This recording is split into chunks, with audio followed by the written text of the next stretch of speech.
Hello, good evening, नमस्ते। कैसे हो आप सब लोग? पढ़ाई कैसी चल रही है? हमारा chapter 4 which is laws of motion start हो गया है। उसका जो बेसिक थ्योरी वाला पार्ट है ना, तीनों के तीनों जो लॉज है उनका, वो हम लोग कंप्लीट कर चुके हैं। उसके ऊपर मैंने 2 वीडियोस अपलोड कर लिए, तो प्लीज़ जाके पहले वो चेक करना, क्योंकि वो सबसे ज़्यादा इंपॉर्टेंट है। अभी हम लोग मोर न्यूमेरिकल साइड में आने वाले हैं।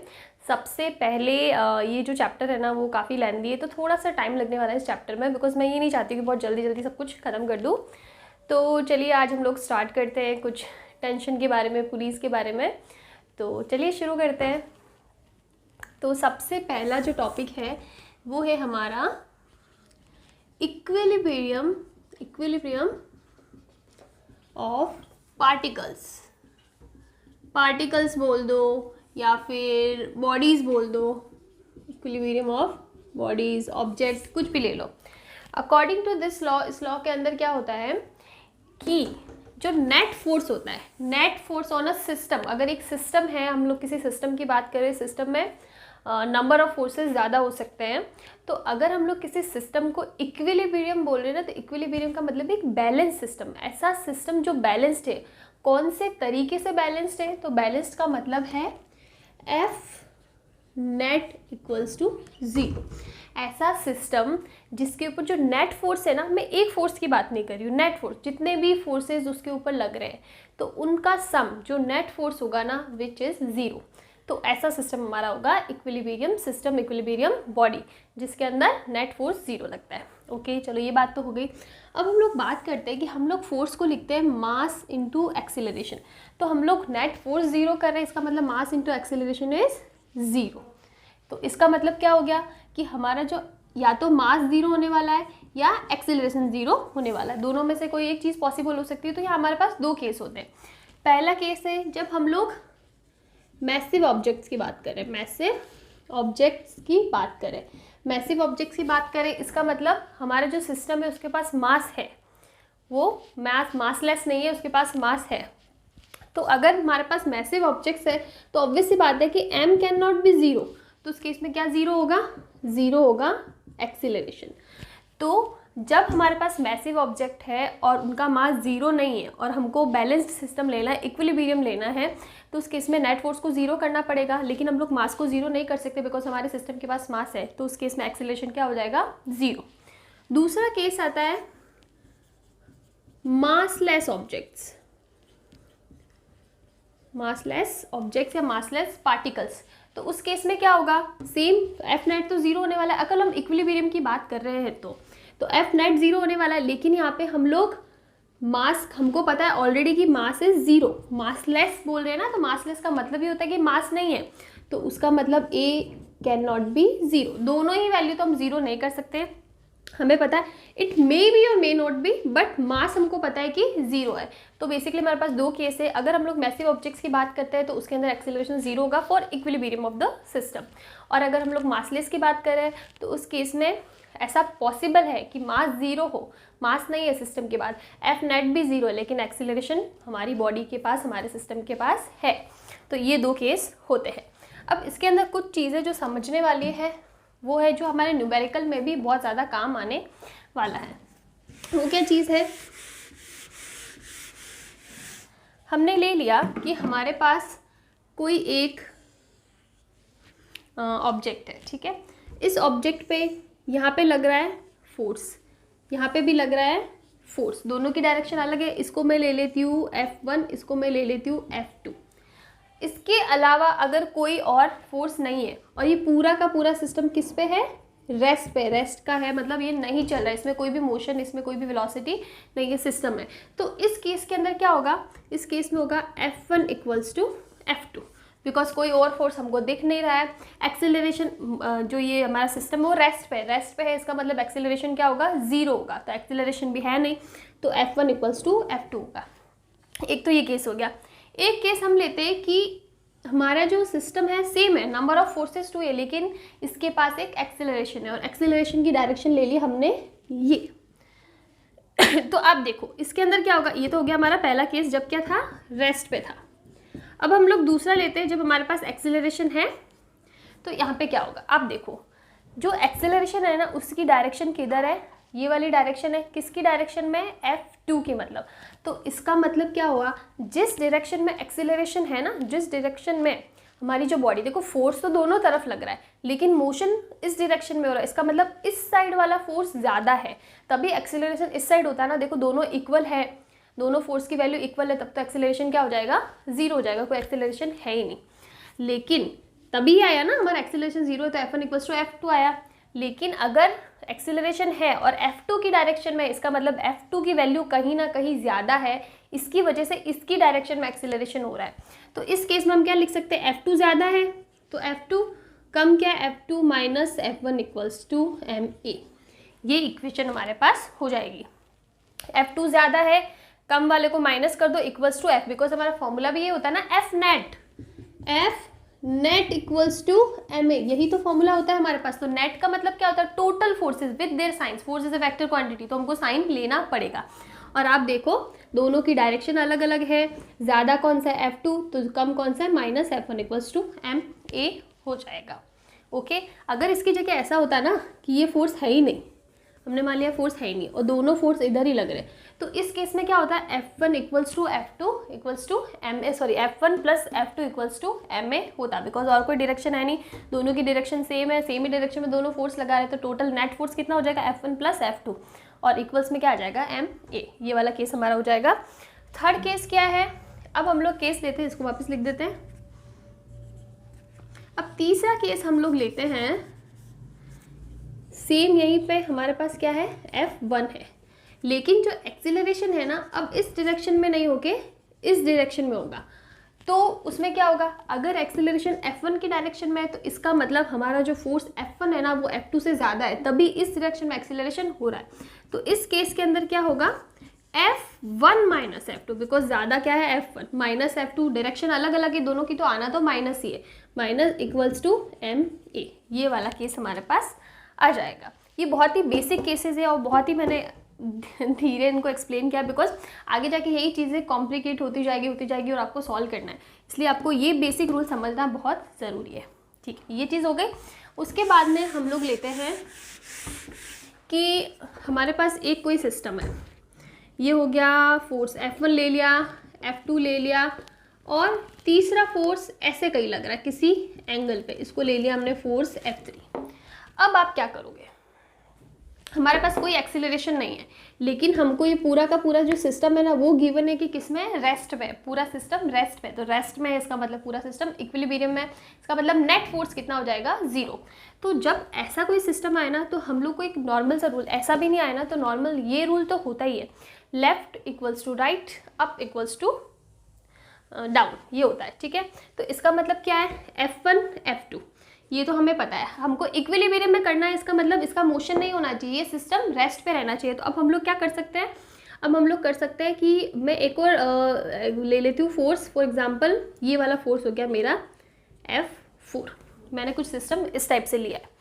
तो अब आपको इस सिस्टम को क्वेश्चन में गिवन है रेस्ट पे है, तो अब आप F1 F2 F3 F4 जो भी है इनके बीच में रिलेशन निकालो। कैसे निकालोगे, जब भी कोई फोर्स या कोई भी यहाँ पे वेक्टर दे रखा है वो किसी एंगल थीटा पे दे रखा है ना, तो आपको कंपोनेंट्स निकालने हैं, और आपको कंपोनेंट्स निकालना मैंने बहुत अच्छे से बताया है। थीटा की डायरेक्शन में जो कंपोनेंट होता है वो क्या होता है, कॉस थीटा, तो ये हो जाएगा F3 कॉस थीटा। इसके परपेंडिकुलर डायरेक्शन में यानी ये वाला जो होगा वो क्या होगा, F3 साइन थीटा। ले लिया कंपोनेंट, ये एक ही थीटा वाली टर्म थी तो बाकी हमको कहीं प्रॉब्लम नहीं होनी चाहिए। अब आपको सिंपली जो लेफ्ट है उसको राइट के इक्वल करना है, जो ऊपर वाला है उसको नीचे वाले के इक्वल करना है, अप डाउन लेफ्ट राइट ये इक्वल करना है, जिससे क्या हो जाएगा, हमारा सिस्टम बैलेंस हो जाएगा। अगर ये दोनों बैलेंस्ड है, मतलब ऊपर और नीचे बराबर है, तो मतलब इसमें कोई मोशन नहीं हो सकता, ये और ये बराबर है तो कोई मोशन नहीं हो सकता, मतलब पूरा का पूरा सिस्टम किस पे रह रहा है, रेस्ट पे। और यही हमको क्वेश्चन में गिवन है कि पूरा सिस्टम रेस्ट पे है, इक्विलिब्रियम में, कोई मोशन नहीं है। तो हम लोग क्या लिख सकते हैं, हम लोग लिख सकते हैं, अब आप देखो ऊपर की डायरेक्शन में क्या फोर्स लग रहा है, F3 साइन थीटा। क्या इस डायरेक्शन में और कोई फोर्स है, नहीं है, तो इसके बराबर में क्या रखना है, नीचे वाला, तो नीचे वाला सिर्फ एक ही फोर्स है विच इज F4, तो ये हो जाएगी इक्वेशन। अब आप इस डायरेक्शन के अंदर देखो, यहाँ पे एक फोर्स F2 तो ऑलरेडी लग रहा था, प्लस दूसरा फोर्स, बिकॉज इन दोनों की डायरेक्शन सेम है तो प्लस करेंगे, प्लस कितना हो जाएगा F3 कॉस थीटा, और इक्वल्स में ये कौन सा फोर्स है, F1। तो इस टाइप से आपको ये दो रिलेशन मिल जाएंगे। यहाँ पे आपको थीटा की वैल्यू दे रखी होगी तो क्वेश्चन और भी ईजी हो जाएगा, ठीक है। तो इस टाइप से आपको ये इस टाइप के क्वेश्चन करने हैं। अब हम लोग दो क्वेश्चन करते हैं इनसे रिलेटेड जो प्रीवियस ईयर के पेपर में आ चुके हैं, ठीक है, जिससे आपको ये वाला जो इक्विलिब्रियम वाला पार्ट है ना वो और भी अच्छा क्लियर हो जाएगा। हमारे पास ये क्वेश्चन है, ये क्वेश्चन मेंस 2022 का क्वेश्चन है। क्वेश्चन के अंदर हमको गिवन है कि हमको 4 फोर्सेस दे रखे हैं, एक्सिस पे बता रहे कि ये एक्स एक्सिस में, ये वाई एक्सिस में, और चारों फोर्सेस का वैल्यू भी दे रखा है। अब हमको क्वेश्चन में गिवन है कि हम लोग एक्स एक्सिस पे, एक्स एक्सिस से किस एंगल पर, एक्स एक्सिस से किस एंगल पर और कितना फोर्स लगाए कि पूरा का पूरा जो सिस्टम है ना इसका नेट एक्सीलरेशन क्या हो जाए, ज़ीरो हो जाए। नेट एक्सीलरेशन ज़ीरो है इसका मतलब नेट फोर्स ज़ीरो है, नेट फोर्स ज़ीरो इसका मतलब हम लोग इक्विलिब्रियम की बात कर रहे हैं। अब यहाँ पे हमको गिवन है कि हमको एक्स एक्सिस से किसी एंगल पे, हमको नहीं पता, हमने ले लिया एंगल थीटा, कितना एंगल है हमको फाइंड करना है, और यहाँ पे कोई फोर्स, मैं इसको लिख देती हूँ फोर्स, तो हमको इस फोर्स की वैल्यू भी लगानी है, निकालनी है, इस एंगल भी वैल्यू भी निकालनी है, और इस फोर्स को लगाते ही ये पूरा का पूरा सिस्टम बैलेंस हो जाता है, इक्विलिब्रियम में आ जाता है, तो हमको ये वैल्यू निकालनी है। तो इसमें एकदम सिंपल सा है। आप देखो मैंने इस यहाँ पे थीटा एंगल लगाया, तो इसका मतलब इस साइड में इसका जो कॉम्पोनेंट होगा वो क्या होगा, एफ कॉस थीटा होगा। थीटा की डायरेक्शन में इधर क्या होगा, एफ साइन थीटा। अब सिंपली आपको बैलेंस करना है, इस डायरेक्शन के अंदर क्या है, इस डायरेक्शन में 5 ऑलरेडी है प्लस एफ कॉस थीटा, दोनों सेम डायरेक्शन है इसलिए प्लस हो गया, और इधर लेफ्ट साइड में क्या है 6। ये हो गई इक्वेशन नंबर 1। इसको हम लोग सॉल्व कर लेते हैं, F cos theta equals to 1, ये हो गई इक्वेशन नंबर 1, इसको नहीं लेते। अब यहाँ पे देखो, यहाँ पे क्या है 7 हो गया, प्लस ये भी एफ साइन थीटा भी सेम डायरेक्शन में, तो अब लोग प्लस लिख देंगे, क्या हो जाएगा एफ साइन थीटा, और यहाँ पे नीचे की साइड क्या है 8, तो इसको लिख देते 8। सॉल्व करो, ये क्या हो जाएगा F sine theta equals to 1। दोनों इक्वेशन आ गई। अब इन दोनों इक्वेशन को देखो, अगर मैं दोनों इक्वेशन को डिवाइड करती हूँ ना, 2 डिवाइड बाई 1, तो क्या आ जाएगा, ये आ जाएगा tan theta equals to 1। tan theta की वैल्यू कब होती है, जब एंगल कितना होता है 45 डिग्री। तो हमारे पास एंगल की वैल्यू तो आ गई कि इतने एंगल पर हम लोग फोर्स को लगाएंगे। अब है कि फोर्स की वैल्यू कितनी होगी, अगर मैं ऐसे करती हूँ 1 का स्क्वायर प्लस 2 का स्क्वायर, इन दोनों इक्वेशन का स्क्वायर करती हूँ तो क्या हो जाएगा, F square equals to 2, sine square theta plus cos square theta तो 1 हो जाएगा, एफ स्क्वायर इक्वल्स टू 2, तो एफ इक्वल्स टू क्या आएगा √2 का n, ये आएगा हमारे पास फोर्स की वैल्यू। तो आप खुद देखो कितना ईजी था, बस आपको कॉम्पोनेंट्स क्वेश्चन को समझना है, कैसे ड्रॉ करना है, कैसे डायग्राम बनाना है, और कॉम्पोनेंट्स लेके बस सिंपल सी कैलकुलेशन है, और क्वेश्चन किसका है, मेंस का है। देखो तो इस टाइप से आपको क्वेश्चन को सॉल्व करना है। हम लोग एक और एग्जांपल लेते हैं। ये क्वेश्चन भी हमारा मेंस 2022 का है, शिफ्ट अलग अलग होती है तो ये शायद फर्स्ट शिफ्ट का है क्वेश्चन। मेंस 2022 में क्वेश्चन आ रखा है, और सेम क्वेश्चन के अंदर देखो आपको इक्विलिब्रियम दिया हुआ, तो हमको इक्विलिब्रियम के अंदर क्या करना होता है, फोर्सेस को बैलेंस करना होता है। सिर्फ आपको देखना है एक्स एक्सिस में कौन से फोर्सेस है, वाई एक्सिस में, इसके अलावा अगर एंगल पे कोई भी फोर्स है या कोई भी दे रखा है ना, बॉडी कोई भी किसी भी टाइप का वेक्टर दे रखा है, तो आपको उसको कंपोनेंट्स निकाल के एक्स और वाई में लाना है, देन सिंपली बैलेंस करना है। तो इसमें भी हम लोग देख लेते हैं। हम लोग एक्स एक्सिस की बात करें, सबसे पहले हम लोग क्या करते हैं, कंपोनेंट्स दे देते हैं।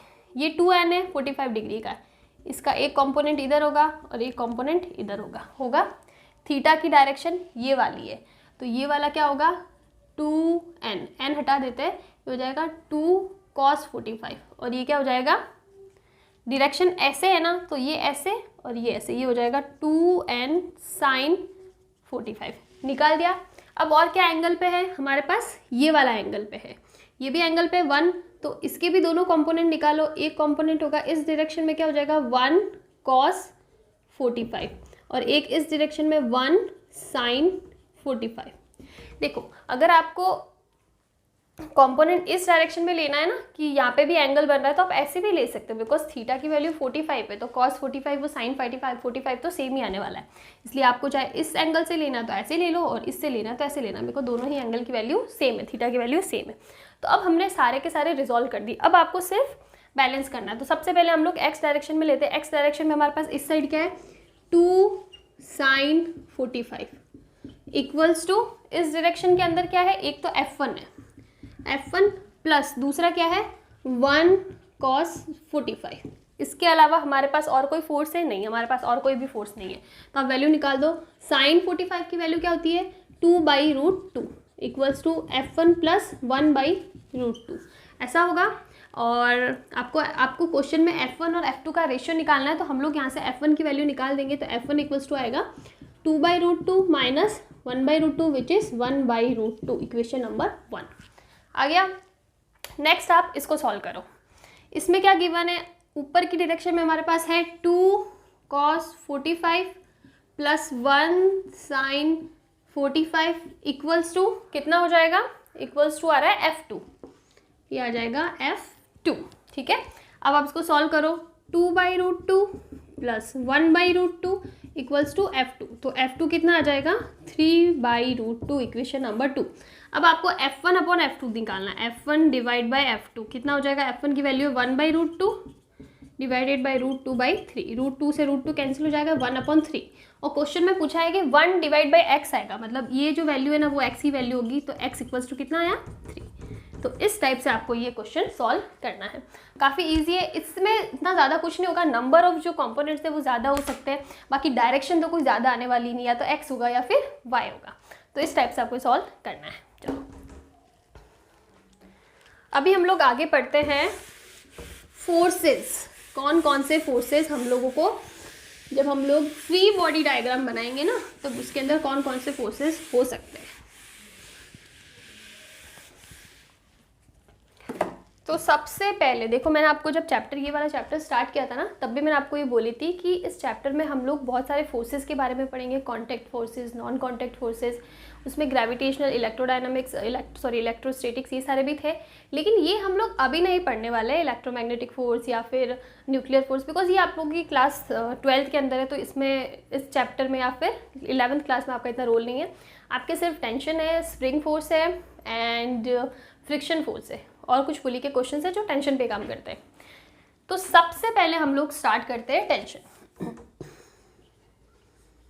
ये वो टेंशन नहीं है जो आपको एग्जाम के टाइम में होती है, ये अलग टेंशन है, और ये भी एक टाइप की टेंशन ही है। तो टेंशन क्या होता है, tension is a type of force, it is a type of force. कैसा फोर्स है, ऐसा फोर्स है जो किस में लगता है, स्ट्रिंग्स में, मेनली स्ट्रिंग्स में, जो धागा होता है ना उसमें जो फोर्स लगता है ना वो टेंशन होता है। इसके अलावा काफ़ी रॉड्स वगैरह जो होती है ना, मेटल रॉड्स, उनमें भी स्ट्रेस होता है, उनमें भी टेंशन होता है, लेकिन उसके बारे में हम लोग इतना नहीं पढ़ रहे। हम लोग मेनली बात कर रहे हैं स्ट्रिंग्स में जो स्ट्रेस होगा ना उसके बारे में। ठीक है, तो ये स्ट्रिंग में टेंशन जो होता है उसके अंदर क्यों होता है टेंशन, आप खुद देखो। आपने एक धागा लिया, अब नॉर्मली धागे को कहीं पे रख दो, टेबल पे, चेयर पे, कहीं पे भी रख दो, तो उसमें किसी टाइप का स्ट्रेच होगा क्या, नहीं होगा। वो नॉर्मल जो उसकी टेंडेंसी रहेगी वो वैसा ही रहेगा, थोड़ा सा मुड़ा हुआ, थोड़ा स्ट्रेट रहेगा उस टाइप से। लेकिन आपने एक धागा लिया और नीचे कुछ वेट लगा दो, तो वो धागा एकदम से स्ट्रेच हो जाएगा, एकदम से टॉट हो जाएगा, होगा एकदम टाइट हो जाएगा। तो जैसे ही वो धागा टाइट हो जाता है ना, उसके बीच में स्ट्रेस, उसके बीच में टेंशन क्रिएट होता है। टेंशन क्रिएट होता है मतलब खिंचाव एक टाइप का, वो खींचता है, तो वो एक टाइप का फोर्स होता है। इसीलिए हम लोग बोलते हैं कि जो टेंशन होता है ना, it is a pulling force.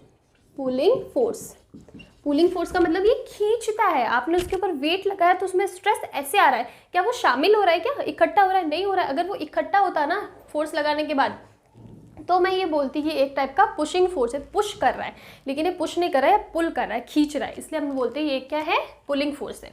अब हम लोग अगर टेंशन की बात करें तो टेंशन के अंदर हम लोग मेनली स्ट्रिंग्स की बात करेंगे। तो जो स्ट्रिंग्स होगी ना, स्ट्रिंग हो गया, धागा, तो ये हमारे पास दो टाइप की होगी, दो टाइप के केसेस होगी। एक होगा आइडियल केस और एक होता है रियल केस। आइडियल और रियल में क्या डिफरेंस है, रियल का मतलब होता है जो रियल लाइफ सिचुएशंस होती है ना, उसके अंदर हमको सारी जो एटमॉस्फेरिक वाली चीज़ें सब कुछ लेके चलना पड़ता है, कि धागा होता है, उसमें मास भी होता है, उसमें ये फोर्स भी लगे, वो फोर्स भी लगेगा। लेकिन आइडियल केसेस के अंदर हम लोग फिजिक्स में लेके चलते हैं, हम लोग अपने अकॉर्डिंग कस्टमाइज उसके ऊपर कंडीशंस लगाते हैं। तो अगर मैं आइडियल केस की बात करूँ, तो आइडियल केस के अंदर जो स्ट्रिंग है ना, हम लोग उसको मास लेस लेते हैं। मास लेस का मतलब है उसका कोई मास होता है एक्चुअल में। रियल केस में इट इज़ मैसिव का मतलब है रियल केस में तो उसका वेट होता है ना, धागे का चाहे बहुत ही कम वेट हो, लेकिन ऐसा तो नहीं वेट नहीं होता है। लेकिन आइडियल केस में हम लोग इसको मान लेते हैं कि मासलेस है, ताकि हमारी जो कैलकुलेशंस है ना वो थोड़ी सी ईजी हो जाए, इसलिए हम उसको बोलते हैं आइडियल केस। तो मासलेस होता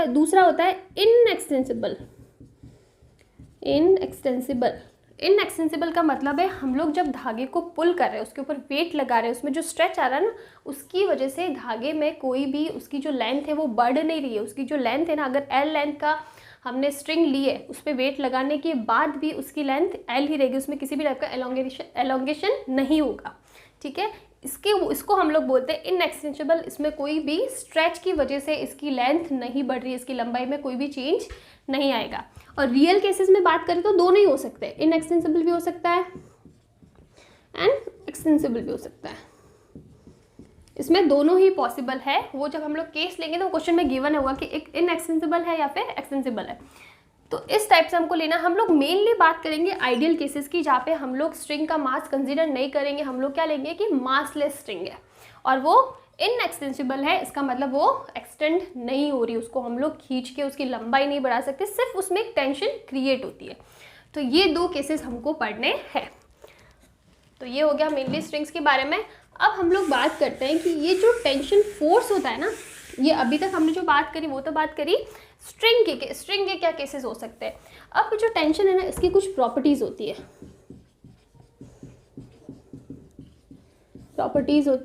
प्रॉपर्टीज मतलब इसका खुद का जो कैरेक्टर होता है ना, वो क्या क्या चीज़ें शो करता है। सबसे पहली होती है जो मैंने अभी आपको बताया, it is a pulling force. ये पुल करता है, स्ट्रेच करता है, पुश नहीं करता है, इकट्ठा नहीं होता है। ये पुलिंग केस जो आपको नॉर्मली भी आप सोचोगे तो आपको पता पड़ जाएगा कि स्ट्रेच हो रहा है, इसका मतलब खींच ही रहा है, तो इट्स अ पुलिंग फोर्स। दूसरा, it is always along the string. इसका मतलब अगर हम लोग किसी स्ट्रिंग की बात कर रहे हैं ना, तो ये स्ट्रिंग के अलोंग ही होगा, उसकी जो स्ट्रिंग है उसकी डायरेक्शन के साथ में ही ये टेंशन फोर्स लगता है। ऐसा नहीं है कि स्ट्रिंग इधर हमने टेंशन लगा दे, ये पॉसिबल नहीं है। जो स्ट्रिंग होगी उसके अलोंग ही टेंशन का फोर्स लगता है। तीसरा है, it is always away from the point. इसका मतलब जिस पॉइंट पे, जहाँ पे हम लोग टेंशन मेज़र करना चाहते हैं, देखना चाहते हैं ना, तो वो उसके अवे होता है, उस पॉइंट से अवे होता है। फॉर एग्जांपल यहाँ पे हमने कोई मास रख दिया, अब यहाँ पे हमको टेंशन लगाना हो, यहाँ से हमने इसको बांध दिया, ठीक है, तो ये अवे होगा। इस मास की यहाँ पे बात करें तो इससे अवे मतलब इससे दूर जा रहा है, अगर यहाँ से बात करें तो इससे भी अवे, इससे दूर जा रहा है। तो it is always away from the point, दूर होता है, जहाँ पे हमको निकालना है ना उससे बाहर की तरफ हमको इसको लगाना है।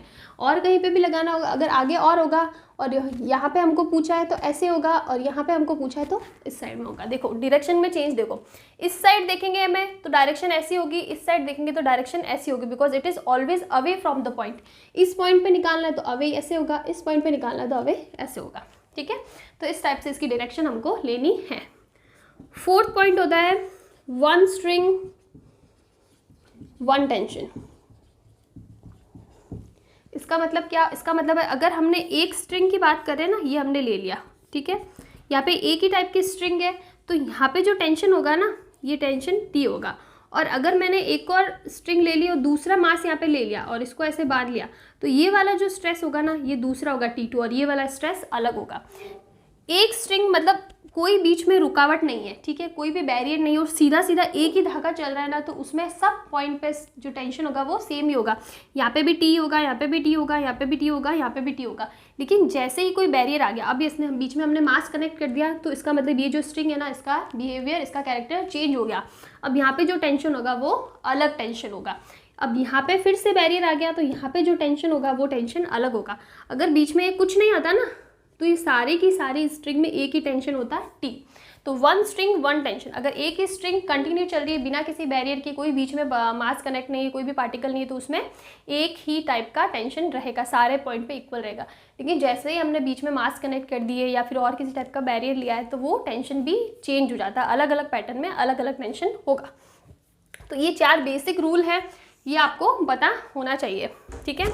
चलो अभी हम लोग बात करते हैं कि इसको यूज़ कैसे करना है।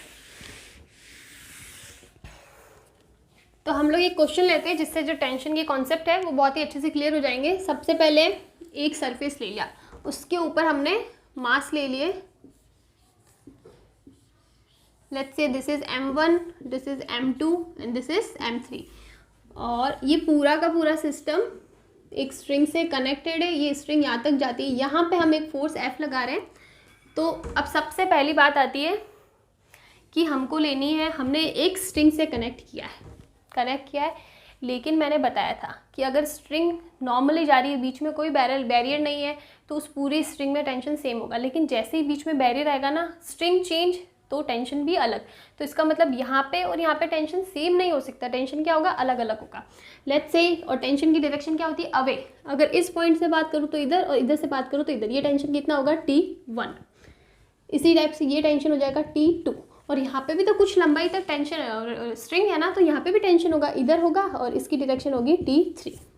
हो गया। और हमने ले लिया कि पूरा का पूरा सिस्टम ए एक्सीलरेशन से फोर्स की डायरेक्शन में जा रहा है।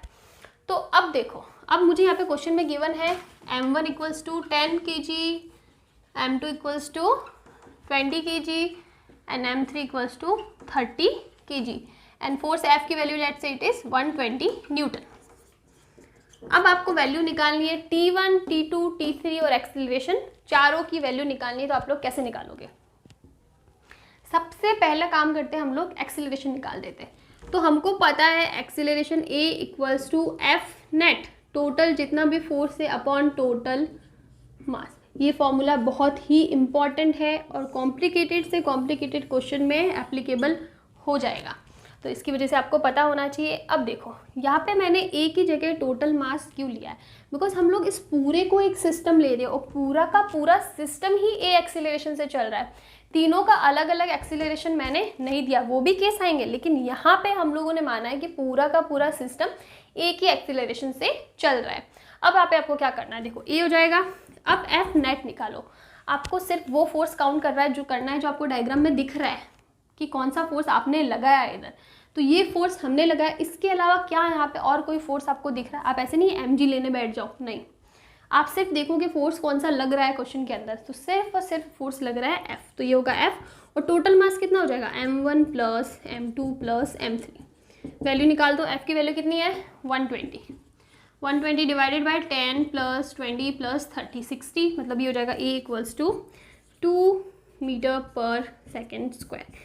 ये आएगा हमारे पास एक्सीलरेशन की वैल्यू। तो हम लोग लिख देते हैं इसको,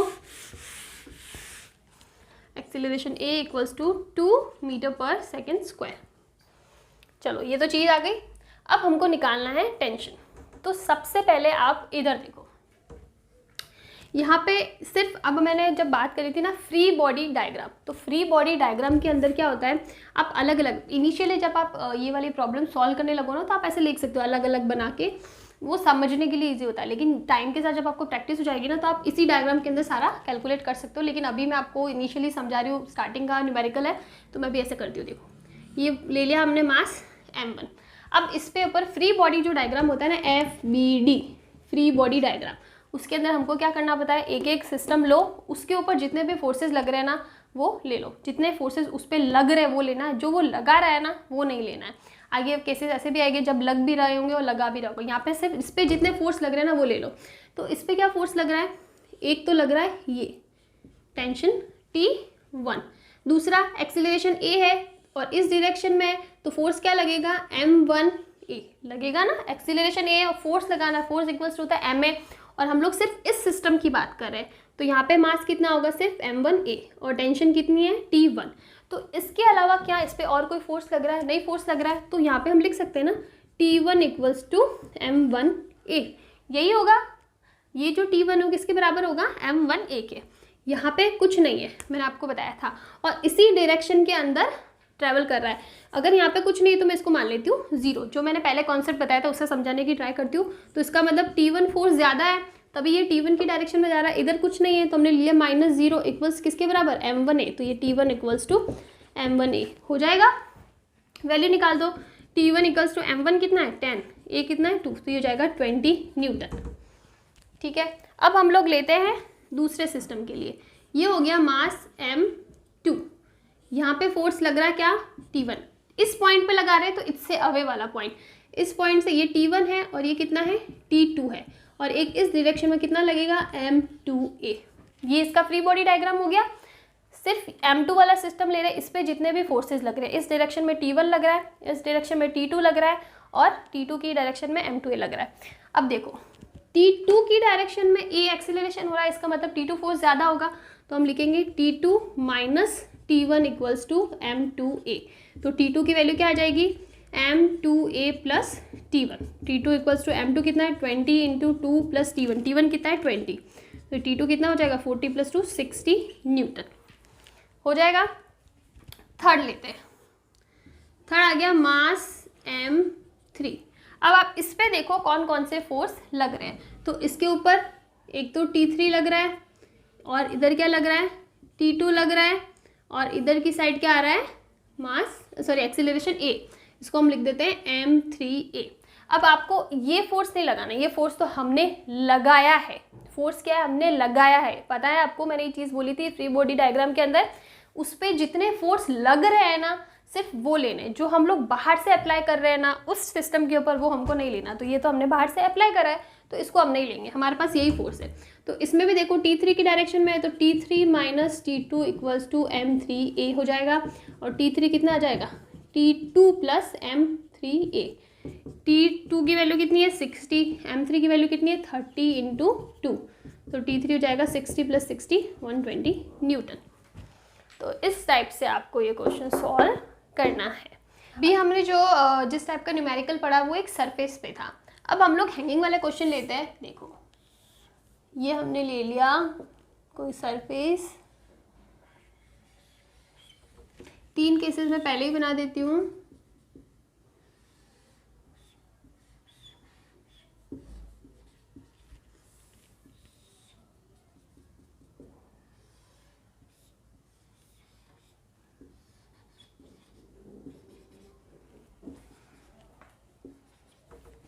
तो हमारे पास 3 केस है। सबसे पहला केस है कि एक किसी स्ट्रॉन्ग जो भी सरफेस होगा वॉल वगैरह, वहाँ से एक धागा, ये जो कनेक्ट है ना ये धागा, ये भी स्ट्रिंग है ये भी स्ट्रिंग, एक स्ट्रिंग कनेक्ट कर रखी है, उससे एक मास M को हैंग कर रखा है।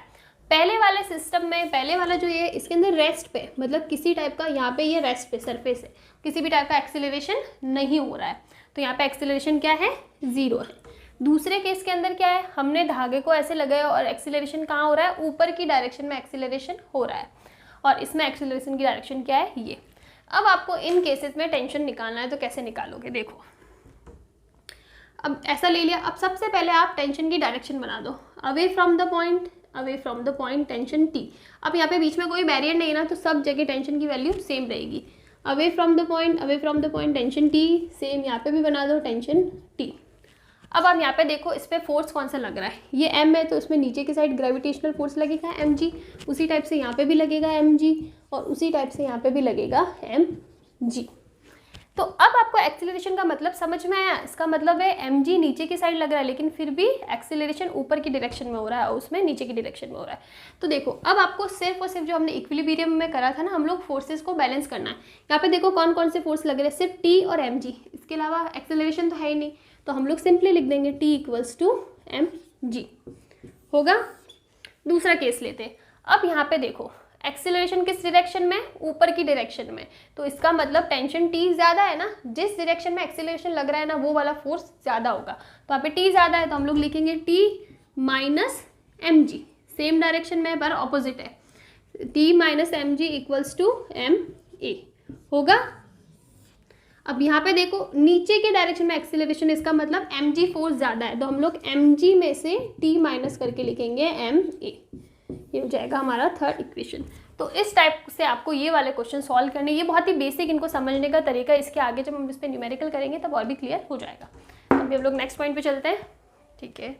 नेक्स्ट हम लोग ले सकते हैं फॉर एग्जाम्पल जो चीज़ हमने स्मूथ सरफेस पे पढ़ी थी,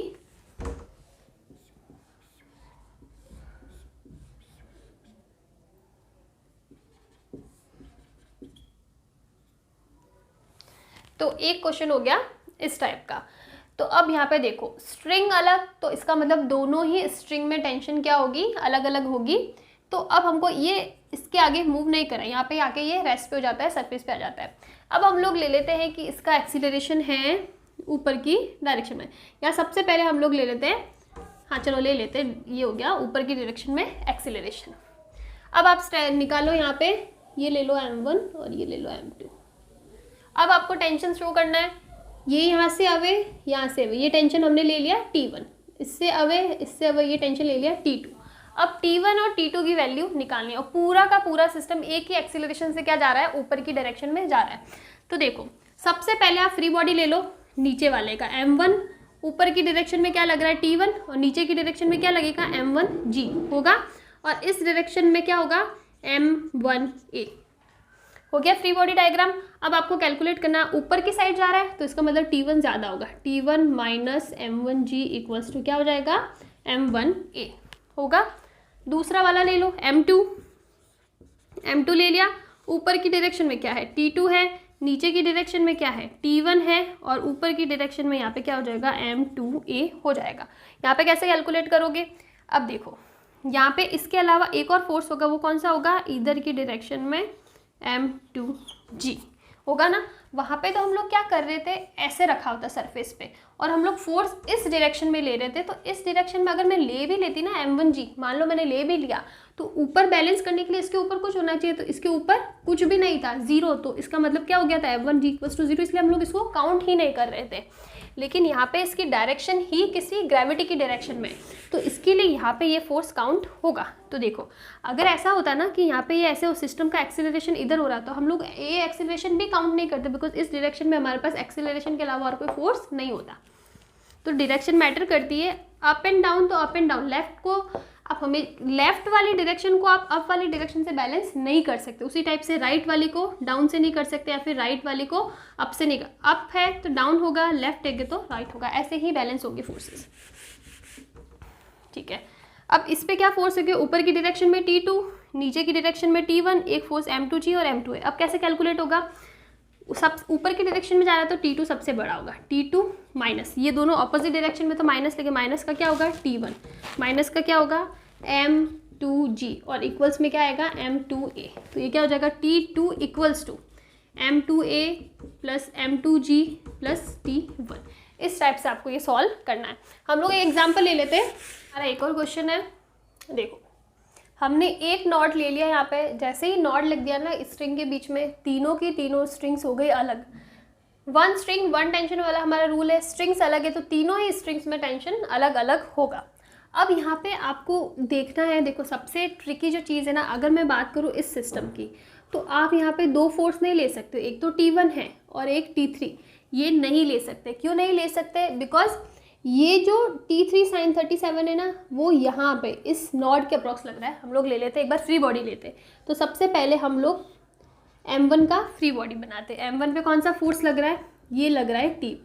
ये जो T1 है ना, वो तो कहाँ पे, इसके अवे लग रहा है। जो हमारा m मास है ना, उसके लिए तो यही T1 होगा अवे, और नीचे की साइड क्या लग रहा है m1g, और इसके ऊपर कोई फोर्स लग रहा है, नहीं लग रहा है। द रीज़न इज़ ये नॉट के उस डायरेक्शन में ये फोर्स हम लोग कंसिडर नहीं कर रहे, तो ये कितना हो जाएगा T1 इक्वल्स टू m1g होगा दूसरी वैल्यू। अब हम लोग थे इस साइड में, तो यहाँ पे कितना है T2, और इसके अपोजिट डायरेक्शन में क्या है equals to T3 cos 37 degree. इसमें और कोई कॉम्प्लिकेशन नहीं है। अब ये कंपोनेंट है, तो ये कंपोनेंट किसको बैलेंस करेगा, ये बैलेंस करेगा इसको, ये जो नॉट से अवेन T1 लग रहा है इसको। तो अगेन हो जाएगा T1 equals to T3 sin 37 degree. तो इस टाइप से आपको इसकी इक्वेशंस लिखनी है। अभी हम लोग एक और क्वेश्चन करते हैं।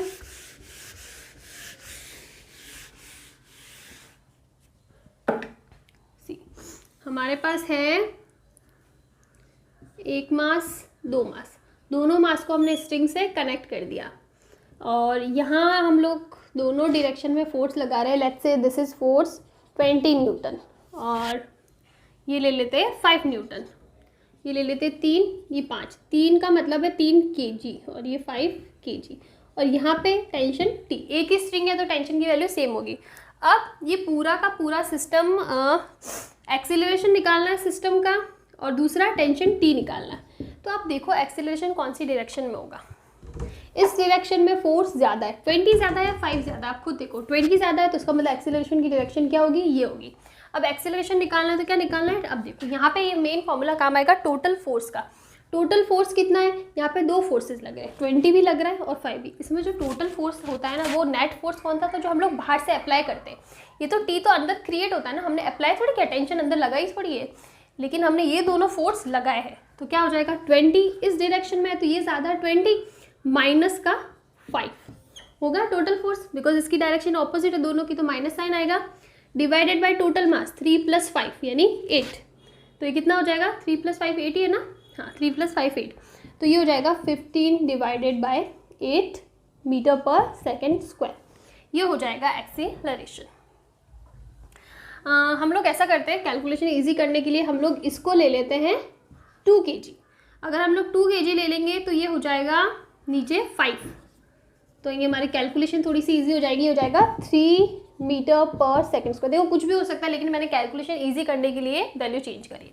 अब मुझे टेंशन निकालनी है टी, तो टेंशन टी निकालनी है तो अब फ्री बॉडी लो दोनों का अलग अलग। सबसे पहले हम इसका फ्री बॉडी लेते हैं 3 kg का, तो 3 kg में इधर क्या लग रहा है 5 न्यूटन का फोर्स, इधर क्या लग रहा है टी, इसके अलावा इस साइड एक्सीलरेशन लग रही है ए। तो इसका क्या हो जाएगा, एक्सीलरेशन इस डायरेक्शन में, तो ये हो जाएगा t - 5 होगा, t - 5 = 3 का a हो जाएगा, मास 3 है तो इसको हम क्या लिख सकते हैं, t - 5 = 3 × 3 9 हो जाएगा, तो t = हो जाएगा 14 न्यूटन।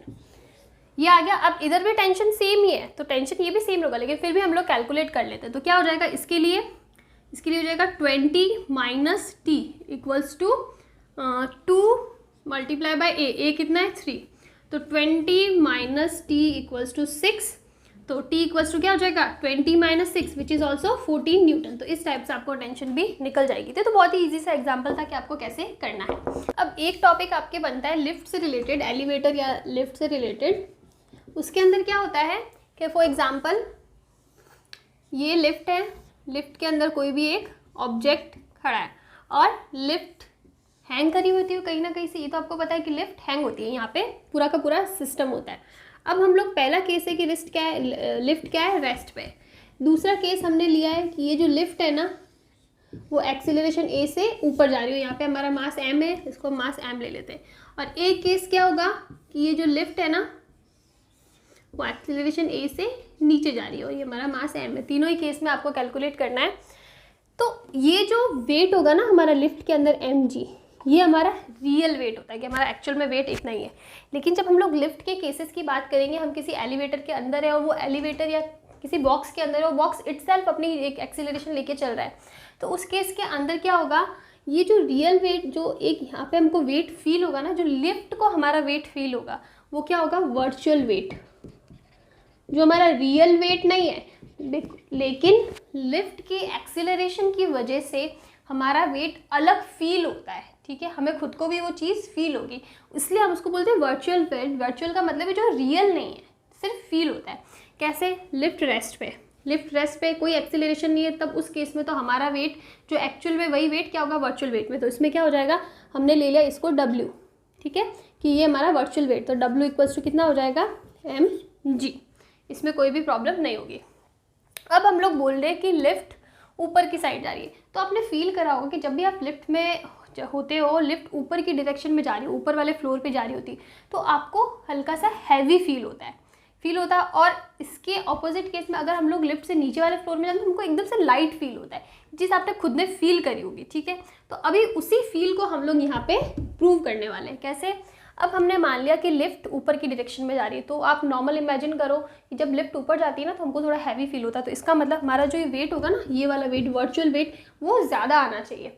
तो लिफ्ट से ऊपर की साइड हम लोग एक टाइप का टेंशन ही ले लेते हैं। ये टेंशन कितनी होगी, टेंशन ही होगी, हैंग होता है इसलिए, तो हमने इसको ले लिया। और नीचे क्या लग रहा है वेट mg।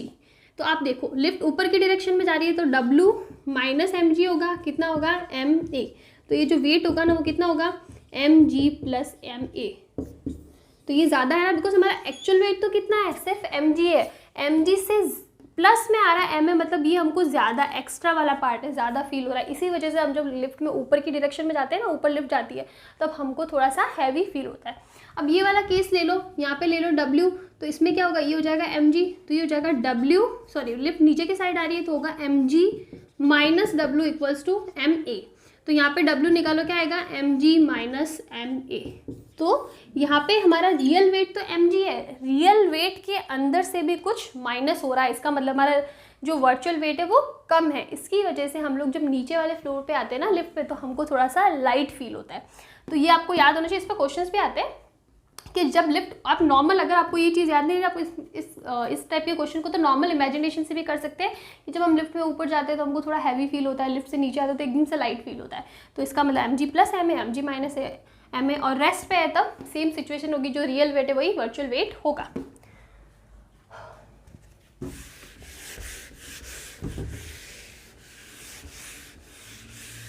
ये वाला जो केस है ना लिफ्ट वाला, वो सारे केसेस में फॉलो होता है, सिर्फ हमने लिफ्ट का एग्जांपल लिया है।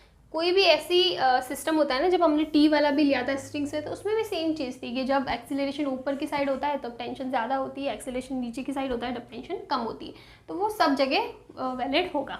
अब हम लोगों ने अभी तक जो बात करी थी ना, अभी तक हमने बात करी थी किसकी, हमने बात करी थी मास लेस स्ट्रिंग की, मास लेस स्ट्रिंग। हमने स्ट्रिंग के मास को कंसीडर नहीं करा था। अब हम एक केस ले रहे हैं जिसके अंदर फॉर एग्जांपल ये, अब हमने ये स्ट्रिंग लिए, यहाँ से एक वेट लगा दिया है, ये मान लिया वेट हो गया मास m। अब इस स्ट्रिंग का खुद का एक मास है m, तो इस केस के अंदर टेंशन कितना होगा। तो सबसे इम्पॉर्टेंट चीज़, जब भी हम लोग कोई ऐसा केस ले रहे हैं ना, अब हमने इसकी लेंथ भी ले ली, फॉर एग्जांपल इसकी लेंथ हो गई l।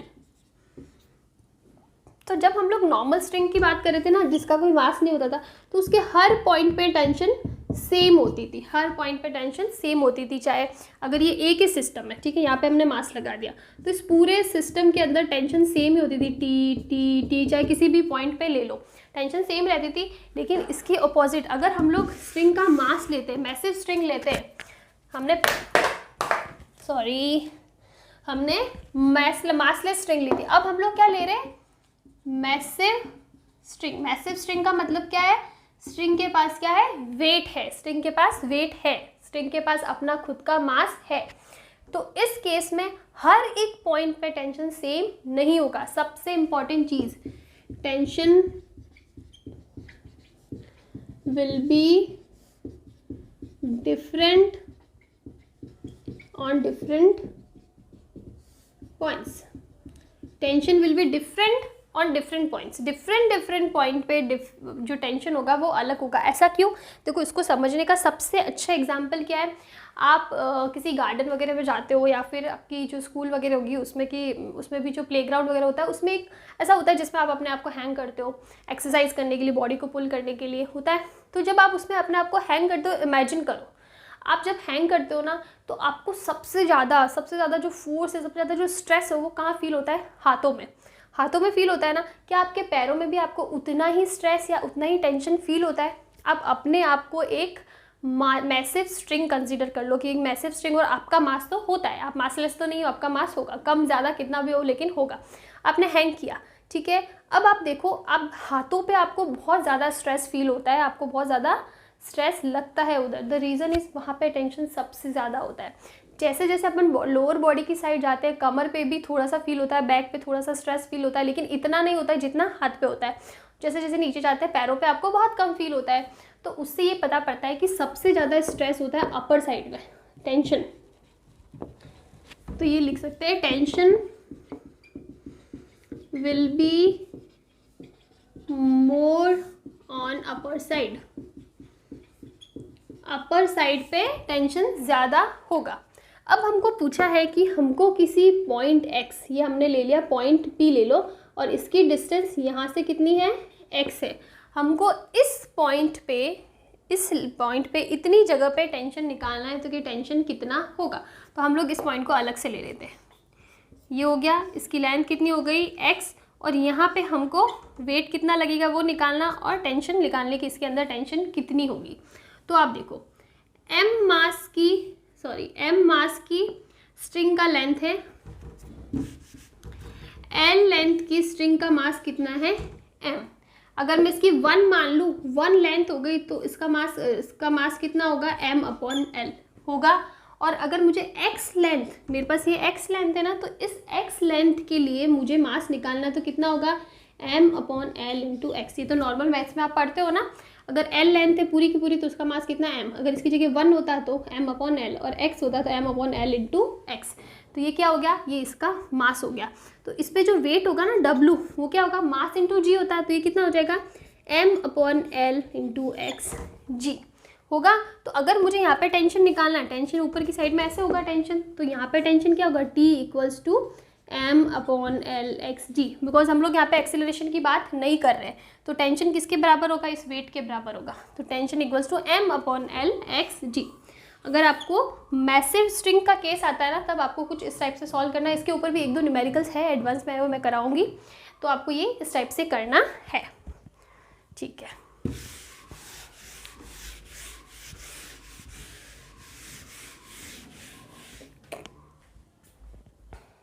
तो देखो ये क्वेश्चन है जो अभी मैंने एलिवेटर वाला क्वेश्चन कराया उसी से रिलेटेड है, और ये क्वेश्चन प्रीवियस ईयर के पेपर में आ भी चुका है। तो क्वेश्चन के अंदर क्या गिवन है, a block of mass m placed inside a box descends vertically with acceleration a। ये बॉक्स है, इसके अंदर हमने एक ब्लॉक रखा है जिसका मास कितना है m, और ये वर्टिकली डाउन डिसेंड करा है किस एक्सीलरेशन से, a एक्सीलरेशन से। The block exerts a force equal to 1/4 of the its weight। आपको क्वेश्चन में सिंपल सा समझना है कि ये जो है ना केस, हमने इसमें एलिवेटर की बात नहीं करी, लेकिन केस वही, किसी बॉक्स के अंदर कोई ब्लॉक है m, ये डिसेंड कर रहा है a से, और इसमें जो वर्चुअल वेट है ना, क्या लिखो, exert a force equals to 1/4 of its weight. देखो इसका ओरिजिनल वेट तो कितना होगा m जी, ठीक है, इसमें कोई चेंज नहीं आएगा, लेकिन वो कितना फोर्स करा रहा है, exert force equals to 1/4 of its weight. इसका मतलब mg अपॉन 4, 1/4 तो यही होगा इसका। तो ये हमारा वर्चुअल वेट होगा, कितना, w वर्चुअल वेट होगा, बिकॉज रियल वेट तो mg है और mg से अलग है, इसका मतलब ये क्या होगा, वर्चुअल वेट होगा। अब आप सिंपल सा फॉर्मूला लगा दो कि हमारे पास w इक्वल्स टू, जब नीचे की साइड डिसेंड कर रहा था, नीचे की साइड अगर लिफ्ट आती थी तो हम लोग क्या लिखते थे, लाइट फील होता था, mg माइनस ma लिखते थे। अब आप देखो W हमको कितना दे रखा है, mg अपॉन 4, mg तो mg ही रहेगा, माइनस ma पूछा है, और हमको एक्सेलरेशन की वैल्यू निकालनी है। तो हम लोग लिख सकते हैं ma equals to mg minus mg upon 4। तो ये हो जाएगा a equals to g minus g by 4 which is 3g by 4। ये हो जाएगा हमारा आंसर। तो इस टाइप से आपको ये क्वेश्चन करना है। अभी हम लोग एक और क्वेश्चन करते हैं नेक्स्ट। हमने वो जो एक टॉपिक पढ़ा था जिसके अंदर हमने बात करी थी मैसिव, अगर हम लोग स्ट्रिंग या फिर मैसिव जो कनेक्टेड जो भी हो, चाहे मेटल की रॉड हो, अगर उसकी बात करें तो उस टाइप के क्वेश्चन हमको कैसे सॉल्व करना है। तो काफ़ी इंपॉर्टेंट क्वेश्चन है, और अगर आपको ये क्वेश्चन सॉल्व करना आ गया ना तो आपको मैसिव यानी मास वाली स्ट्रिंग की प्रॉब्लम सॉल्व करने में कोई प्रॉब्लम नहीं होगी। तो सबसे पहले हमको 2 ब्लॉक्स गिवन है, दोनों का मास, एक का 2.9 kg है, एक का 1.9 kg है, are suspended from a rigid support. ये रिजिड सपोर्ट है, यहाँ से इसको हैंग करा है। अब बोला है कि बाय 2 एक्सटेंसिबल वायर, 2 वायर है, दोनों ही वायर की लेंथ 1 मीटर है, 1 मीटर, बट जो अपर वायर है ना उसका कोई मास नहीं है, नेग्लिजिबल मास है, तो इसके पूरे के अंदर जो टेंशन होगी वो सेम होगी। But the lower wire has uniform mass, lower wire का मास है, इसका मतलब इसमें अलग अलग पॉइंट पे अलग अलग टेंशन होगी। हमको इसमें मिड पॉइंट पे पूछा है दोनों ही केस में।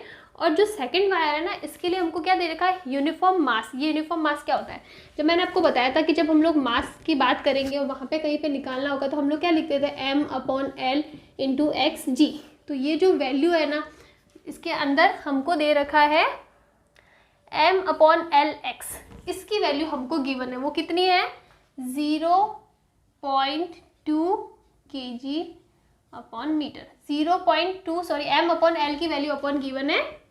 ये कैसे पता पड़ेगा, आप यूनिट से भी चेक कर सकते हो। अपने को क्या दे रखा है, kg अपॉन m, इसका मतलब mass upon length, mass upon length दे रखा है m अपॉन एल। तो ये वैल्यू अपने को दे रखी है, कितनी दे रखी है, 0.2 kg अपॉन m, किसके लिए, सेकेंड वायर के लिए, बिकॉज मास हमारे पास सिर्फ सेकेंड वायर का ही है। Now the whole system of block wires and support has an acceleration of 0.2 metre पर सेकेंड स्क्वायर। एक्सेलरेशन कहाँ पे, ये नहीं given, the whole system of the block wire support has an acceleration of 0, 1 second, let me check. Okay, it is an upward acceleration, ऊपर की side acceleration है, मैं लिखना भूल गई, the whole system wire has an upward acceleration, upward का मतलब है ऊपर की साइड एक एक्सीलरेशन है जिसकी वैल्यू कितनी गिवन है 0.2 मीटर पर सेकेंड स्क्वायर, और ग्रेविटेशनल कांस्टेंट जी दे रखा है 9.8। तो find tension at mid point of lower wire, यहाँ पे इसको ले लेते हैं T1 एंड अपर वायर इसको ले लेते हैं T2। हमको इन दोनों की वैल्यू फाइंड करनी है। चलो ठीक है, तो सबसे पहले हम लोग पहले की बात करते हैं। तो इसका हम लोग बनाते हैं FBD के, इसके अंदर क्या क्या रहेगा, और इसके मिड पॉइंट पे हम लोग बात कर रहे हैं। तो इसके अंदर क्या होगा, ये हो जाएगा, यहाँ से हमने मिड पॉइंट लिया है, ये हो जाएगा हमारा मास, मिड पॉइंट लिया है, ये हो जाएगा हमारा टेंशन मिड पॉइंट से बाहर निकलता हुआ, इधर भी बाहर निकलता हुआ, ये कुछ ऐसे होता है, ठीक है। दिस इज आवर टेंशन, ये हो जाएगा 1.9 kg, नीचे की साइड मास लगेगा 1.9 इंटू जी, हम लोग जी लिखते हैं, कैलकुलेशन थोड़ी टफ होगी इसके लिए। और हमारे पास क्या, हमारे पास एक एक्सीलरेशन है ऊपर की साइड में, और ये वाला जो है ना, इसका मास हमको चाहिए। मास हमको क्यों चाहिए, बिकॉज इसका मास है तो हमको इसका मास भी लेना पड़ेगा। तो ये हाफ वायर है, हाफ वायर है, पूरे वायर की लेंथ कितनी है 1 मीटर, तो हाफ वायर की L/2 कितना होगा 0.5 मीटर। तो इसका मास कितना होगा, अगर मैं M/L, ये जो है वो किसी भी लेंथ का अपन मास ही ले देते हैं ना स्मॉल m, तो M/L मेरे को दे रखा है, तो मैंने मान लिया कि इसका मास मैं ले लेती हूँ स्मॉल m। तो कितना होगा, M/L की वैल्यू है 0.2 इंटू लेंथ कितनी लेनी है, ये जो थी ना x, यहाँ पे ये लेंथ आती थी, जितनी लेंथ की हम लोग ले रहे, तो हमारी लेंथ कितनी है 0.5 लिख देंगे, मल्टीप्लाई बाय g हो जाएगा, ठीक है। हमारे पास इसका मास भी आ गया। तो अब हम लोग इसको कैसे सॉल्व करेंगे, आप देखो कौन से फोर्स लग रहे हैं। ऊपर की साइड लग रहा है फोर्स T, नीचे की साइड लग रहा है ये, और डायरेक्शन कहाँ जा रही है ऊपर की साइड, तो ये हो जाएगा T माइनस। अब माइनस कौन सा होगा, सबसे पहले इसका जो है, अब ये देखो, अब मैं इसको बना नहीं सकती, लेकिन ये जो वायर है ना, इसका भी मास होगा, और इसके मास की वजह से भी एक एक्सेलरेशन लगेगा, जिसको मैं लिख देती हूँ स्मॉल mg होगा। अगर मास नहीं होता तो हम इस चीज़ को लेते ही नहीं है, सिर्फ टेंशन लिया, नीचे ले लिया और ख़त्म। लेकिन यहाँ पे इसका भी मास है, तो इसके मास की वजह से भी एक ग्रेविटेशनल फोर्स लगेगा, उसी को तो हम यहाँ पे लिख देते हैं ना M/L xg। तो यहाँ पे हाफ लेंथ, तो ये कहीं कहीं यहाँ पे लगेगा नीचे की साइड में, तो T माइनस, ये भी डायरेक्शन क्या होगी नीचे होगी, तो T माइनस, पहले हम लोग इसका ले लेते हैं, तो ये हो जाएगा 1.9 g प्लस उसका मास कितना होगा, ये हो जाएगा 0.2 इंटू 0.5 इंटू जी होगा, इक्वल्स में मास, टोटल मास। तो यहाँ पे भी दोनों का मास काउंट होगा, क्या मास काउंट होगा, ये हो जाएगा नीचे वाले का है 1.9 प्लस ऊपर वाले का कितना हो जाएगा 0.2 इंटू 0.5 मल्टीप्लाई बाय ए, यही होता है ना, T minus mg equals to ma। The only thing जो चेंज हुई वो ये है मास। मास इसके अलावा इसका भी मास आएगा, तो ये इसका मास है, g आप कॉमन ले लो तो सेम चीज़ आएगी। तो ये हो जाएगा T इक्वल्स टू हो जाएगा 1.9 प्लस 0.2 इंटू 0.5 g, ये होगा प्लस में 1.9 प्लस 0.2 इंटू 0.5 ए की वैल्यू हमको क्वेश्चन में गिवन है कितनी 0.2, तो आप यहाँ पे पुट कर लो 0.2। अब एक काम आता है इसको सॉल्व करने का, तो आप इसको सॉल्व कीजिए, ये हो जाएगा t इक्वल्स टू 1.9 प्लस 0.10 होगा multiply by d plus same यहाँ पे भी 1.9 प्लस 0.10 मल्टीप्लाई बाय 0.2। आगे और कैलकुलेट करो, ये हो जाएगा 1.9 प्लस 0.12 हो जाएगा ना, तो हो जाएगा 2g प्लस ये भी सेम चीज़ हो जाएगी 2 मल्टीप्लाई बाय 0.2। कैलकुलेट करो, 2 इंटू 9.8 प्लस 0.4, तो 2 इंटू 9.8 कितना हो जाएगा, ये हो जाएगा 19.6 प्लस 0.4 विच इज़ 20 न्यूटन। तो ये आ जाएगी हमारे पास सेकेंड वायर के लिए मिड पॉइंट पे टेंशन। अब हमको ऊपर वाले वायर के लिए निकालनी है, इसको हम लोग हटा देते हैं।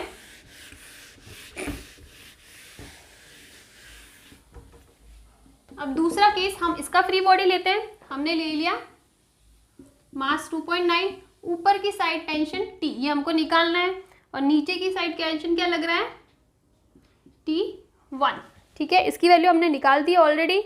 अब आपको इसके मिड पॉइंट पे निकालना है। देखो ऊपर वाले वायर का तो मासलेस है, तो इसमें तो सारे ही पॉइंट पे क्या होगा, मास इक्वली, सॉरी मास है ही नहीं, तो सारे ही पॉइंट पे टेंशन क्या होगा, सेम होगा। तो यहाँ पे हमको मास लेने की ज़रूरत नहीं है। और एक्सीलरेशन क्या ले रहे हैं हम लोग, एक्सीलरेशन ले रहे हैं इस डायरेक्शन में, which is a equals to 0.2 हो गया ये चीज़। अब आप देखो यहाँ पे नीचे की साइड इसका मास लग रहा है। अब हमको इस पॉइंट पे टेंशन लगाना है, इस फर्स्ट वाले वायर के मिड पॉइंट पर। तो यहाँ पे ऊपर वाला केस आएगा, उसके साथ में नीचे वाला भी पूरा आएगा। तो हमको यहाँ पे ये पूरा सिस्टम लेना पड़ेगा, बिकॉज हमने बोला है मिड पॉइंट पे, तो मिड पॉइंट पे तो इस पूरी की पूरी वजह से टेंशन लगेगा ना। मैं सिर्फ इतना नहीं ले सकती हूँ, मुझे इस टेंशन निकालना इस मिड पॉइंट पे, तो मुझे पूरा का पूरा सिस्टम लेना पड़ेगा। तो अब यहाँ पे क्या होगा, मैं ये पूरा सिस्टम नहीं लेती अगर ये मास नहीं होता तो अब हम लोग ले लेते हैं, ये हो जाएगा कितना है 1.9, इसका मास हो जाएगा 1.9 इंटू जी। दूसरा इस वायर की वजह से मास हो जाएगा। अब इसका पूरा का पूरा लेंथ लेना पड़ेगा, पहले हमने हाफ लेंथ लिया था बिकॉज हम मिड पॉइंट की बात करते हैं, अब पूरे पॉइंट की बात कर रहे थे। तो इसका m/l कितना है, m/l दे रखा है होल सिस्टम ये 0.2, तो ये हो जाएगा 0.2 मल्टीप्लाई बाय 1, बिकॉज पूरे की लेंथ कितनी है 1 मल्टीप्लाई बाय जी होगा। और एक्सीलरेशन ऊपर की साइड है तो हम लोग लिख देते हैं ये t ऊपर की साइड जा रहा है, t माइनस में, और इसका भी लगेगा मास 2.9 जी, तो माइनस में हो जाएगा 2.9 जी प्लस 1.9 जी और प्लस का 0.2 जी इक्वल्स टू m है।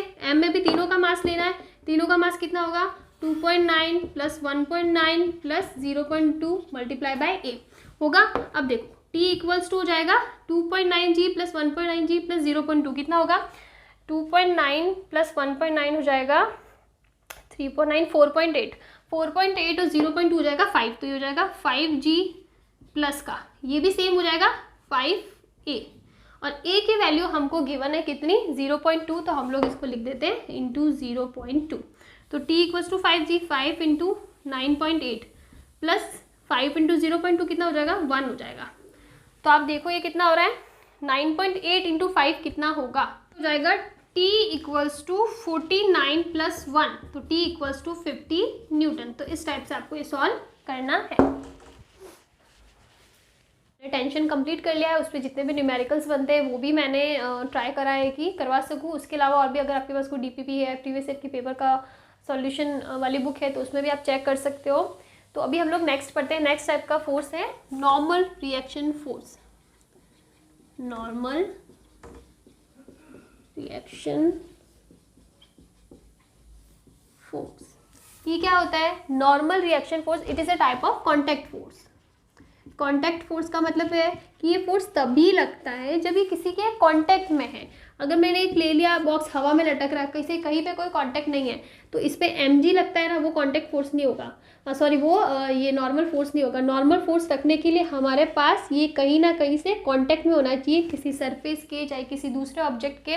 अगर दोनों के बीच में कांटेक्ट है ना, तब ये लग सकता है नॉर्मल रिएक्शन फोर्स।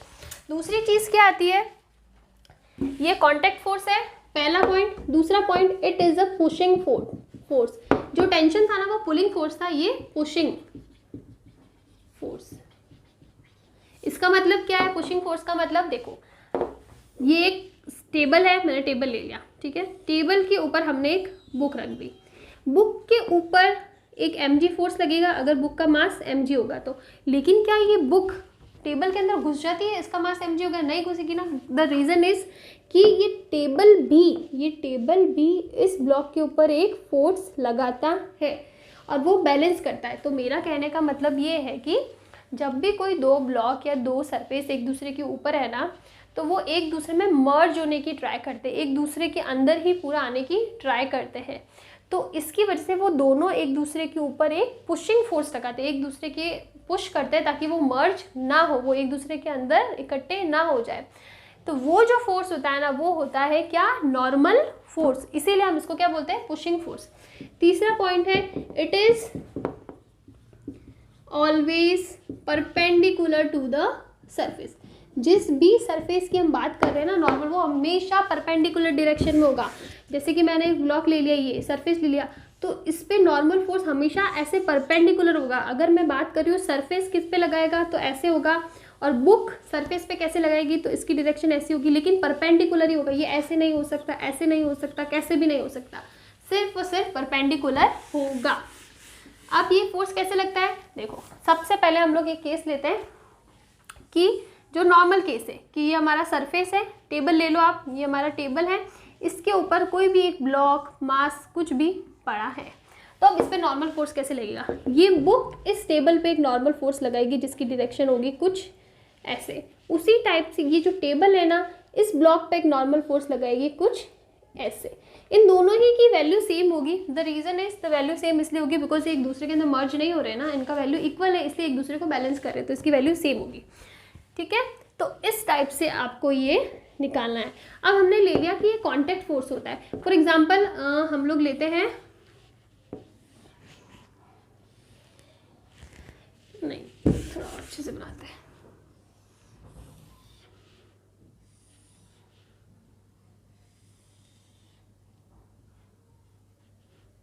ठीक है। हमारे पास ये कोई एक 90 डिग्री के एंगल पे एक्सिस है और हमने इसके बीच में क्या रख दी, एक रॉड रख दी। अब देखो, अब यहाँ पे आपको नॉर्मल फोर्स लगाना है, तो नॉर्मल फोर्स सबसे पहली चीज़ कॉन्टैक्ट फोर्स पे होता है। नॉर्मल फोर्स ऐसे नहीं लगेगा, नहीं लगेगा बिकॉज यहाँ पे जो रॉड है ना वो किसी के कांटेक्ट में नहीं है। हमारा सरफेस ये है, क्या इसके कांटेक्ट में है, नहीं है, तो इसका मतलब यहाँ पे नॉर्मल फोर्स नहीं लगेगा। आपको वो पॉइंट्स फाइंड करने हैं जहाँ पे कांटेक्ट हो रहा है। कांटेक्ट एक तो यहाँ हो रहा है और एक यहाँ हो रहा है, तो सिर्फ इन्हीं दोनों पॉइंट पे नॉर्मल फोर्स लगेगा। कैसे लगेगा, परपेंडिकुलर, तो यहाँ पे ऐसे लगेगा और इधर ऐसे लगेगा। तो इस टाइप से होगी, ये ले लिया N1 और ये ले गया N2। तो इस टाइप से आपको नॉर्मल फोर्स लेना है, always perpendicular to the surface. चलो एक और चीज़ लेते हैं। फॉर एग्जाम्पल हमारे पास है कोई भी एक सरफेस है, हम लोग नॉर्मल सरफेस ले लेते हैं।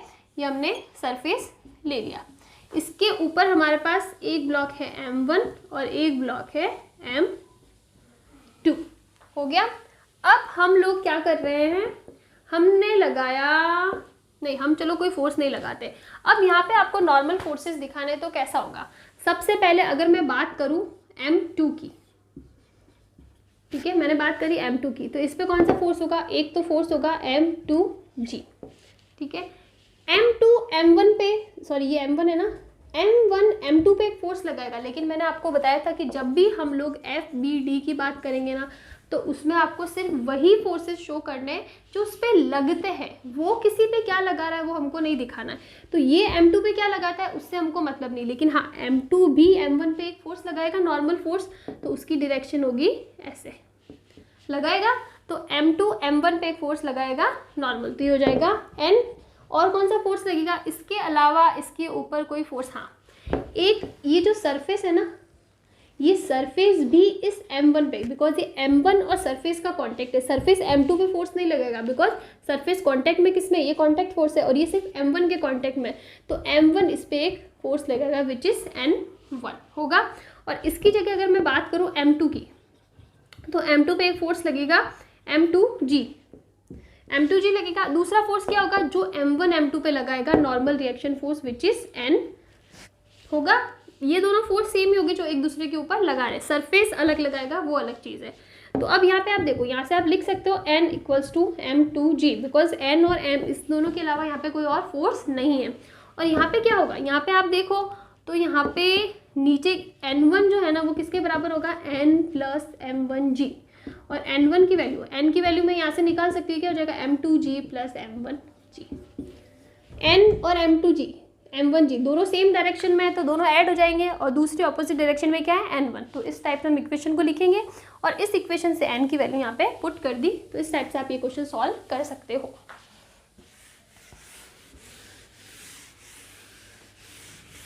अब नॉर्मल फोर्स के अंदर हम लोग एक और टाइप का क्वेश्चन सॉल्व करने की ट्राई करते हैं। फॉर एग्जाम्पल हम लोग एग्जाम्पल लेते हैं, हमारे पास सरफेस हो गया, ये हो गया मास M1, ये हो गया मास M2 सॉरी F। अब इसमें आपको नॉर्मल फोर्सेस शो करने की कैसे होगा, दो मास है, अब हमने फोर्स F लगा दिया यहाँ से, इसकी वजह से इसमें एक्सीलरेशन आ रहा है फोर्स F की ही डायरेक्शन के अंदर। तो अब क्या होगा, देखो अब हम लोग लेते हैं सबसे पहले M1 का केस। M1 पे कौन कौन सा फोर्स लग रहा है, इस डायरेक्शन में फोर्स लग रहा है F, ये डायरेक्शन है, चाहे मैं इधर बनाऊँ चाहे इधर बनाऊँ, डायरेक्शन F होगी। और क्या लग रहा है, सरफेस, ये सरफेस M1 पे एक ऊपर की साइड में नॉर्मल फोर्स लगाएगा, हमने ले लिया इसको N1। और जो M2 है ना वो भी M1 पे, ये दोनों के दोनों सरफेस कांटेक्ट में, कांटेक्ट में आते ही नॉर्मल फोर्स लेगा, M2 M1 पे फोर्स लगाएगा इस डायरेक्शन में, इसको हमने ले लिया N। अब आप M1 भी M2 पे लगाएगा, लेकिन मैंने आपको बताया FBD में सिर्फ वही फोर्स लेना है जो उसके ऊपर लगता है, वो लगाता है वो नहीं लेना है। तो इस पे लगेगा कौन सा फोर्स लगेगा, M2 की वजह से इस डायरेक्शन में लगेगा N। और क्या होगा, और होगा इसकी ग्रेविटेशन की वजह से M1G। तो आप यहाँ पे सिंपल लिख सकते हो। और हाँ, एक फोर्स हो जाएगा ये एक्सीलरेशन की वजह से M1A होगा। अब आप देखो आपको कैसे सॉल्व करना, ये तो सिंपल है, N1 = M1G होगा। दूसरा आप क्या निकाल सकते हो, फोर्स की डायरेक्शन में हम लोग जा रहे हैं तो F माइनस फोर्स कौन सा होगा, N = कितना होगा, M1A। ये दो इक्वेशन हो जाएगी। आपको न्यूमेरिकल्स वैल्यू दे रखी तो आप इसको सॉल्व भी कर दोगे। अब हम निकालते हैं M2 पे एक फोर्स लगेगा M2G। दूसरा कैसे लगेगा, M1 M2 के ऊपर एक नॉर्मल फोर्स लगाएगा परपेंडिकुलर, तो ये फोर्स कितना हो जाएगा, जो इसने लगाया सेम N ही होगा। और सरफेस अब इसके ऊपर, बिकॉज सरफेस दोनों के कांटेक्ट में तो दोनों पे फोर्स लगेगा, सरफेस इसके ऊपर एक फोर्स लगा रहा है, कितना, N' ले लिया हमने इसको भी, तो ये हो जाएगा N'। और कौन सा फोर्स, अब फोर्स F इस पे नहीं लग रहा है, और एक फोर्स लग जाएगा इस डायरेक्शन में विच इज M2A। तो अब आप देखो यहाँ पे क्या हो जाएगा, N' हो जाएगा M2G, इसमें कोई प्रॉब्लम नहीं है। दूसरा क्या होगा, यहाँ पे अब इस डायरेक्शन में कोई भी फोर्स नहीं लग रहा है, तो हमारे पास सिंपल सा हो जाएगा N-0 = M2A हो जाएगा। तो N = कितना हो जाएगा, M2A। तो इस टाइप से आपको सॉल्व करना है। एक केस लेते हैं इंक्लाइन प्लेन का।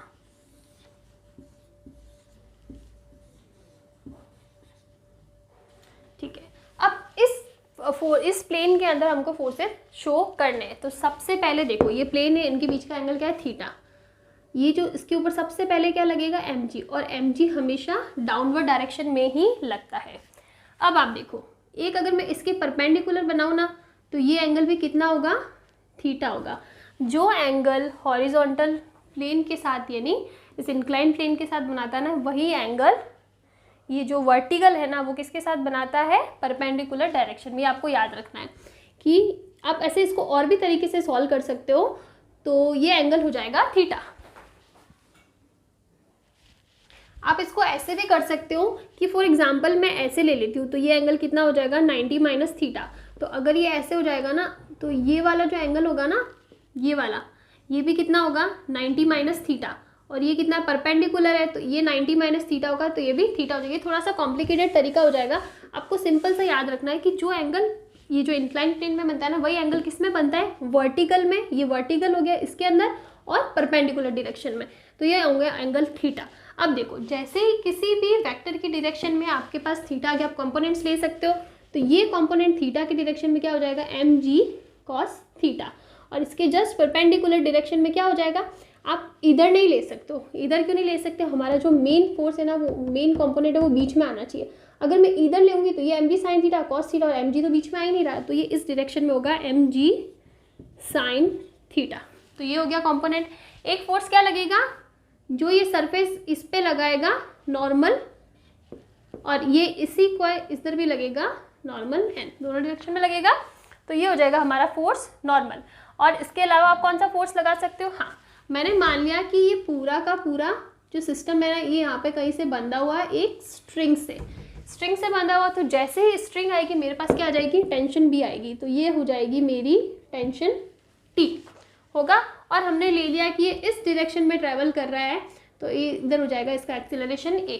तो अब मुझे कंपोनेंट्स कैसे लेने हैं, सबसे पहले आप देखो इस डायरेक्शन में जा रहा है, तो इसका मतलब टेंशन फोर्स ज़्यादा होगा। तो हम लोग क्या लिख सकते हैं, T माइनस में क्या आ जाएगा, mg sin थीटा = ma। इसमें कुछ प्रॉब्लम है, देखो ma की डायरेक्शन में, जिस डायरेक्शन में एक्सीलरेशन हो वहाँ पे चेक करो, ये कितना है t, और ये इसी डायरेक्शन में जा रहा है t की डायरेक्शन में, तो t ज़्यादा होगा। t माइनस में इसके अपोजिट वाला mg sin थीटा = ma। अब देखो इन कंपोनेंट्स को करो तो इन कंपोनेंट में सिंपल सी आपकी वैल्यू आएगी n equals to M G sine theta. यहाँ पे हम जो सिस्टम ले रहे हैं ना, ब्लॉक ले रहे हैं, ठीक है, हम लोग ब्लॉक की बात करें तो हमको ये देखना है कि ब्लॉक पे कौन सा फोर्स लग रहा है। तो ब्लॉक पे ये सरफेस नॉर्मल लगाएगा, हमको ये नहीं देखना। जब भी हम लोग एफबीडी की बात करते हैं तो हम ये नहीं देखते कि वो कौन सा फोर्स लगा रहा है, तो हमको ये नहीं देखना कि ये एम भी इस पे एन फोर्स लगेगा, इसलिए हम लोग ये वाला एन कंसीडर नहीं करेंगे, सिर्फ वही फोर्स कंसीडर करेंगे जो इस ब्लॉक पे लग रहा है। और इस ब्लॉक पे इस सरफेस की वजह से एक नॉर्मल फोर्स एन लग रहा है, वो हमने लिख दिया, तो ये जाएगा N equals to M G sine theta. तो इस टाइप से आप इस टाइप के क्वेश्चन न्यूमेरिक जो ये इंक्लाइन प्लेन वाला क्वेश्चन है वो भी सॉल्व कर सकते हो। तो ये हो गया हमारा नॉर्मल फोर्सेस। अभी मैं इस पर न्यूमेरिकल इतना नहीं करवा रही हूँ, द रीज़न इज़ कि जब हम लोग सारे कॉन्सेप्ट्स पढ़ लेंगे ना तो सारे फोर्सेस को मिलाकर भी न्यूमेरिकल आएंगे, तो वो ज़्यादा अच्छा रहेगा करने के लिए। तो आज के लिए काफ़ी लंबा वीडियो हो गया है, बिकॉज ये चैप्टर भी काफ़ी बड़ा है, तो मैं छोटे छोटे से पार्ट सॉल्व नहीं करूँगी, अदरवाइज़ बहुत लंबा खिंच जाएगा सिलेबस। आपका 11th का सिलेबस 2 साल में होगा। तो अभी के लिए ठीक है, काफ़ी हो गया। अब हम लोग नेक्स्ट पार्ट में पढ़ेंगे स्प्रिंग फोर्स और पुली वाले क्वेश्चन, जो पुली ट्रिक्स है वो वाले सॉल्व करेंगे। तो थैंक यू।